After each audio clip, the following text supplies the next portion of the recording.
I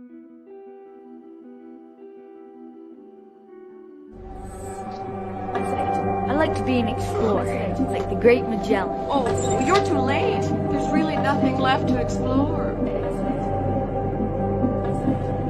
The pole of inaccessibility.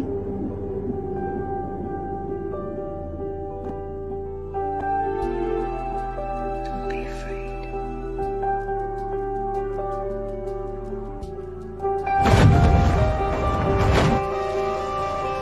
The coldest place in Antarctica, the hardest place to reach, a place that's never been reached from two directions at once. You can only go into it one way and then back out the other way, which ought to tell you something.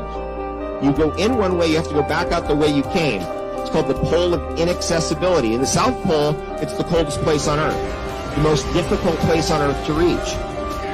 360 is a whole turnaround, but we have 365 days. When you start putting the sun's motion, the moon's motion, and the star's motion together, it's irrational. They don't make sense. So you end up with Mayan calendars just trying to get an accurate of where we're going into the future, because these three clocks don't match up with each other. That indicates intelligence. That indicates that we're in a realm, not a planet. We're in a realm of some sort. The sun's motion and the sun's timing system can't be exactly correlated precisely with the moon's. Indicate the heavens move, Earth doesn't move.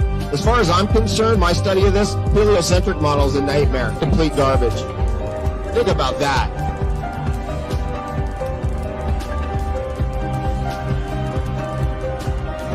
Like opening up the door to another world. Are you ready?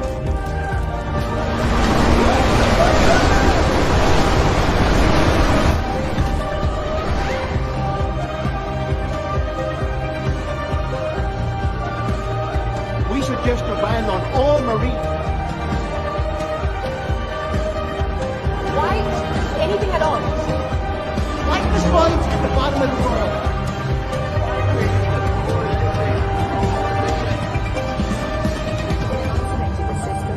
We gotta get a share. Bang up the sign, no fishing. Our very distinguished guest for this evening is Admiral Richard E. Byrd. Admiral Byrd, you've been to both the North Pole and the South Pole. Is there any unexplored land left on this Earth that might appeal to adventurous young Americans? Yes, there is. And not up around the North Pole, because it's getting crowded up there now, because they find out it's really usable, not only to live in, but militarily. But strangely enough, there's left in the world today an area as big as the United States that's never been seen by a human being.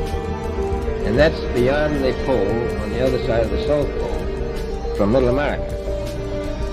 And I think it's quite astonishing that there should be an area as big as that unexplored.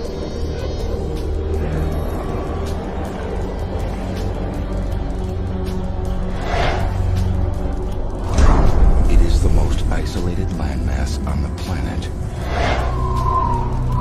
There is no permanent population. There is no horizon, no shadows. There is only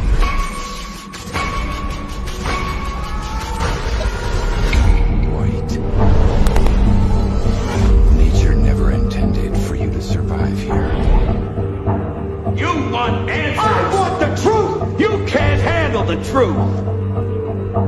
Son, we live in a world that has walls, and those walls have to be guarded by men with guns. Who's gonna do it? You? In the currently most accepted model, Antarctica is not a continent, but a 360-degree landmass made up of ice that holds the oceans within. The Gleason's map is basically an azimuthal equidistant projection, which can be traced back to the year 1000. The AE map is also an official map of the United States Geological Survey, the USGS, and the official logo for the United Nations. We don't have time for a meeting of the Flat Earth Society. That is the ideal that this body at its best is pursuing. Of course, there have been too many times when collectively we have fallen short of these ideals.